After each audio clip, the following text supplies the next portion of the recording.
Bonjour à tous, bienvenue dans cette vidéo Van Vlodorp Nutrition. Je suis Stéphanie Julémont, je suis nutrithérapeute, kinésithérapeute, je pratique également des massages et une technique somato-émotionnelle.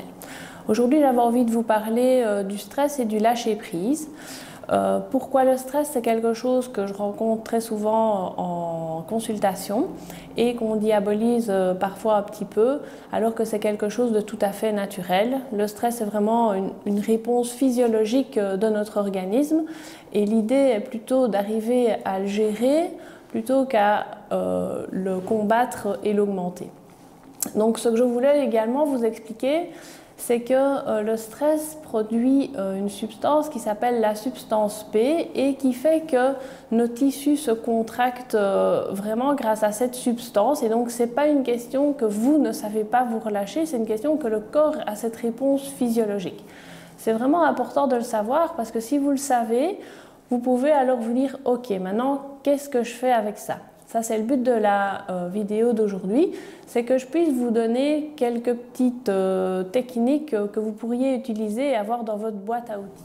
Le deuxième point que je souhaitais vous expliquer, c'était le lâcher-prise, avant de vous exposer les 2-3 techniques que vous pourriez avoir dans votre boîte à outils. Donc le lâcher-prise, parfois il est confondu avec « Oh ben je m'en fous, c'est bon, je laisse tomber ». Ça n'a vraiment rien à voir et en fait le lâcher-prise c'est plutôt d'abord reconnaître ce que vous vivez, ce que vous ressentez et une fois qu'il est reconnu, il y a une forme de détente qui peut s'installer. Ensuite vous allez mettre en place ce qui vous semble par rapport à la problématique que vous avez rencontrée.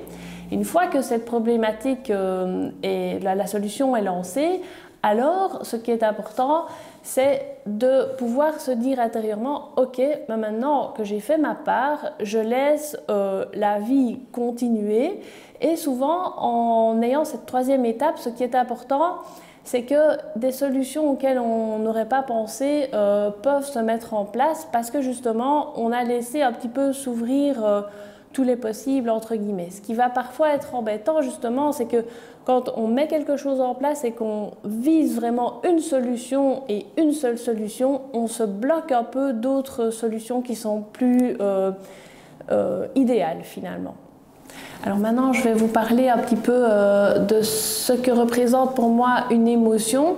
Donc, une émotion, c'est un ressenti. On est dans une société à l'heure actuelle où on nous coupe un petit peu notre ressenti, on est beaucoup dans le mental.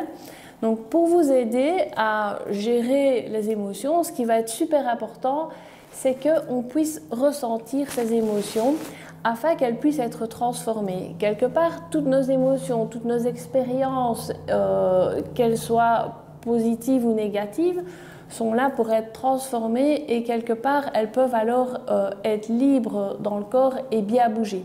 Une émotion qui est figée, ça va créer un blocage qui va plutôt nous figer également et qui peut même créer des tensions musculaires et voire avoir vraiment une expression somato-émotionnelle. Donc ici maintenant, ce que je vais vous expliquer, c'est quelques techniques que j'apprécie vraiment beaucoup pour pouvoir gérer le stress. L'idée est que chacun de vous puisse se créer sa petite liste d'outils qui va lui être propre et qui va l'aider lui à gérer son stress. Donc évidemment, ça peut être vraiment énormément de choses et à vous de constituer votre liste. Donc moi ici, je vais vous présenter les cartes que j'apprécie beaucoup, ce sont les cartes des mudras. C'est du yoga des doigts et j'apprécie beaucoup cette technique parce qu'en fait c'est un moyen concret de faire quelque chose et parfois quand on est très stressé, en fait c'est un petit peu comme une panique intérieure parce qu'on n'a pas quelque chose de concret à faire. Donc ça je vais vous l'expliquer dans une minute. La deuxième chose dont j'aimerais vous parler, c'est la méthode Tipeee, une méthode de gestion des émotions également. Et la dernière chose est la cohérence cardiaque. Après, ça peut être aller vous promener dans la nature, faire des massages, boire une tasse de thé calmement.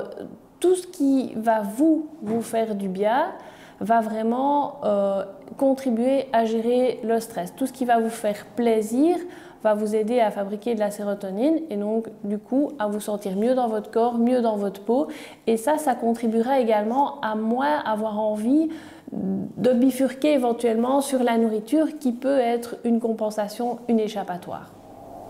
Donc le premier outil que j'avais envie de vous présenter, c'est ceci, ce sont les cartes des mudras des doigts. Donc les mudras des doigts, c'est une manière de faire du yoga, mais avec vos doigts. Donc ce que j'apprécie beaucoup avec ça, c'est que vous pouvez pratiquer la position des doigts qui est bienfaisante, qui vous apaise et qui vous recentre, mais vous pouvez la pratiquer n'importe où. Vous ne devez pas vous mettre dans une position biscornue où c'est pas pratique. Non, là vous pouvez, une fois que vous avez déterminé quel mudra vous convient pour le moment présent, vous pouvez le pratiquer où vous voulez. Donc en fait, ça se présente comme ceci. Ce sont des cartes qui ont une image avec la position des mains qui constitue le mudra des doigts. Donc comment est-ce que je fais quand j'utilise ces cartes? Eh bien, je prends le paquet, je le mélange et je vais penser à ce qui me touche, ce qui m'affecte et je vais en choisir une. Je le choisis au hasard. Donc une fois que j'ai pris une carte,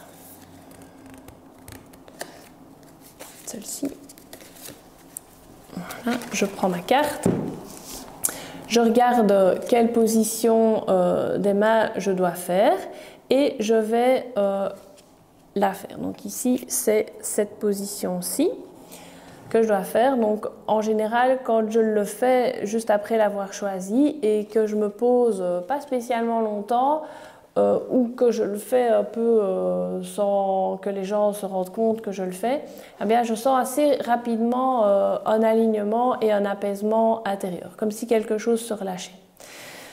Pour la suite, ce qui est intéressant, c'est que vous avez une petite explication si vous voulez faire une petite méditation supplémentaire. Une petite phrase qui résume aussi ce vers quoi on peut aller.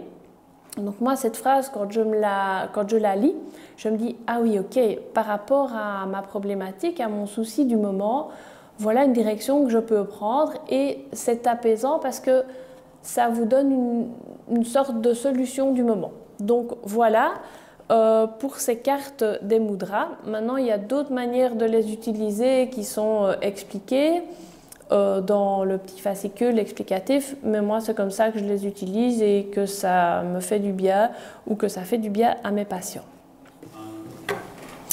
Donc le deuxième outil que j'avais envie de vous présenter, c'est la cohérence cardiaque. Donc la cohérence cardiaque, c'est un moyen de respirer qui va vous faire vous coller votre rythme respiratoire avec votre rythme cardiaque. Donc vous devez respirer sur 3 minutes, 18 respirations, et vous allez inspirer en 5 secondes et expirer en 5 secondes. Je vais vous montrer comment on peut faire. L'intérêt majeur de cette technique, c'est que vous pouvez vraiment vous aider à revenir dans le moment présent, ce qui au niveau de la nutrition pourra vous aider grandement si vous avez tendance à manger très vite ou avoir un comportement un petit peu compulsif. Ça, c'est quand on a ce comportement un peu compulsif, on n'est pas vraiment dans le moment présent. Donc la cohérence cardiaque va vous aider si vous la pratiquez juste un peu avant de préparer votre repas ou de manger, à vous placer ici et maintenant et manger pour ce que c'est et pas manger pour remplacer quelque chose que vous devez remplir. Donc, la cohérence cardiaque, comment est-ce qu'on peut faire? Il faut inspirer en 5 secondes et souffler en 5 secondes. Donc, je vais vous montrer avec mes doigts. Donc,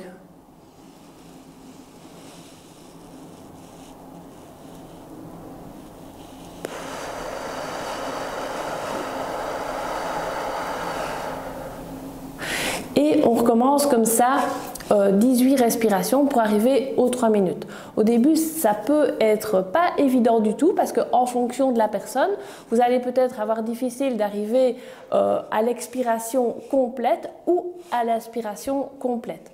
Mais on continue son petit bonhomme de chemin, vous continuez de compter gentiment jusqu'aux 5 secondes et vous verrez qu'avec la répétition, ça va être de plus en plus facile et vous allez pouvoir vous apaiser assez rapidement. Cette technique permet vraiment au cortisol de diminuer de 30%. Donc ça peut vraiment vous amener un sentiment de bien-être et d'apaisement très rapidement. 3 minutes, c'est pas long, même si ça peut sembler long parfois.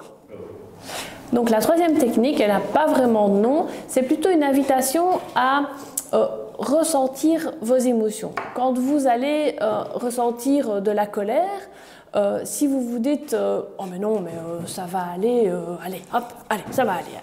En fait, vous ne permettez pas à cette émotion d'exister, vous ne la reconnaissez pas. Si vous vous dites bah tiens, ah oui, je me sens super en colère, c'est vraiment hyper désagréable, vous permettez déjà à cette émotion d'exister et vous ne l'accrochez pas, vous ne la figez pas. Si on la fige, qu'est-ce qui se passe?